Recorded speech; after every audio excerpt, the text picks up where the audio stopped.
Friday, November 6, 1885. It was the day of the Kali Puja, the worship of the Divine Mother, Sri Ramakrishna's chosen ideal. At about 9 o'clock in the morning, the master, clad in a new cloth, stood in the south room on the second floor of his temporary residence at Shyampukur. He had asked M to offer worship to Siddheshwari at Thanthania in the Central Park of Kolkata with flowers, green coconut, sugar, and other sweets. After bathing in the Ganges, M had offered the worship and come barefoot to Shyampukur. He had brought the prasad with him. Sri Ramakrishna took off his shoes and with great reverence ate a little of the prasad and placed a little on his head. At the master's request, M had purchased 2 books of songs by Ram Prasad and Kamalakanta for Dr. Sharkar. M. Here are the books of songs by Ram Prasad and Kamalakanta. Master. Force songs like these on the doctor. How are you trying, O mind, to know the nature of God? Who is there that can understand what Mother Kali is? O mind, you do not know how to farm.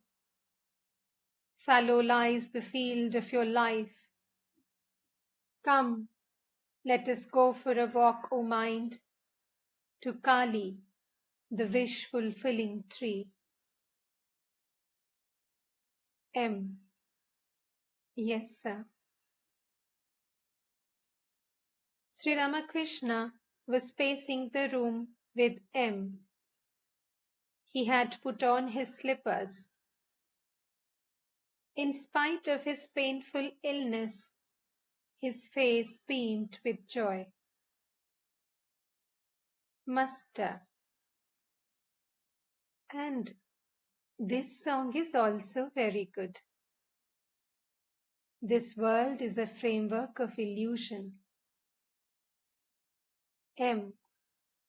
Yes, sir. Suddenly, Sri Ramakrishna gave a start.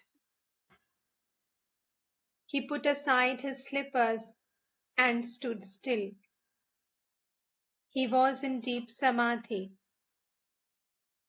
It was the day of the Divine Mother's worship. Was that why he frequently went into samadhi? After a long while, he sighed and restrained his emotion as if with great difficulty. It was about 10 o'clock. Sri Ramakrishna was seated on his bed, leaning against the pillow. The devotees sat around him. Ram, Rakhal, Niranjan, Kalipado, M, and many others were present. Sri Ramakrishna was talking about his nephew, Hridoy. Master. Hridoy is even now clamoring for land. He said to me one day, while he was living with me at Dakshineshwar, Give me a shawl, or I will sue you. The Divine Mother removed him from Dukhineshwar. He pestered the visitors for money. If he had stayed with me, all these people could not have come. That is why the mother removed him. R also began to act that way. He became querulous. When he was asked to accompany me in a carriage, he would hold back. He would be annoyed if the other youngsters came to me. If I went to Kolkata to see them, he would say, "Why should you bother about them? Will they renounce the world?" If I wanted to offer refreshments to the other young boys, I would be afraid of R and say to him, "Take some yourself and then give it to them." I came to know that he would not stay with me.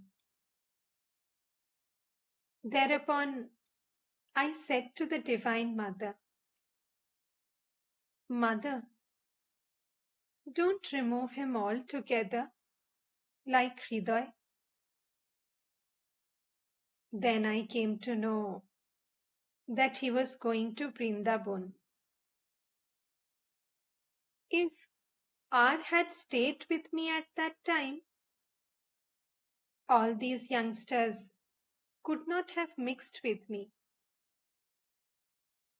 He left for Vrindavan, and these young boys began to visit me frequently. R. Humbly, "Sir, that wasn't really in my mind." Ram to R. Do you think you understand your mind as well as he understands it? R remained silent. Master to R. Why should you feel that way? I love you more than a father loves his son. Now, please keep quiet. You no longer have that attitude. After a time, the devotees went to another room.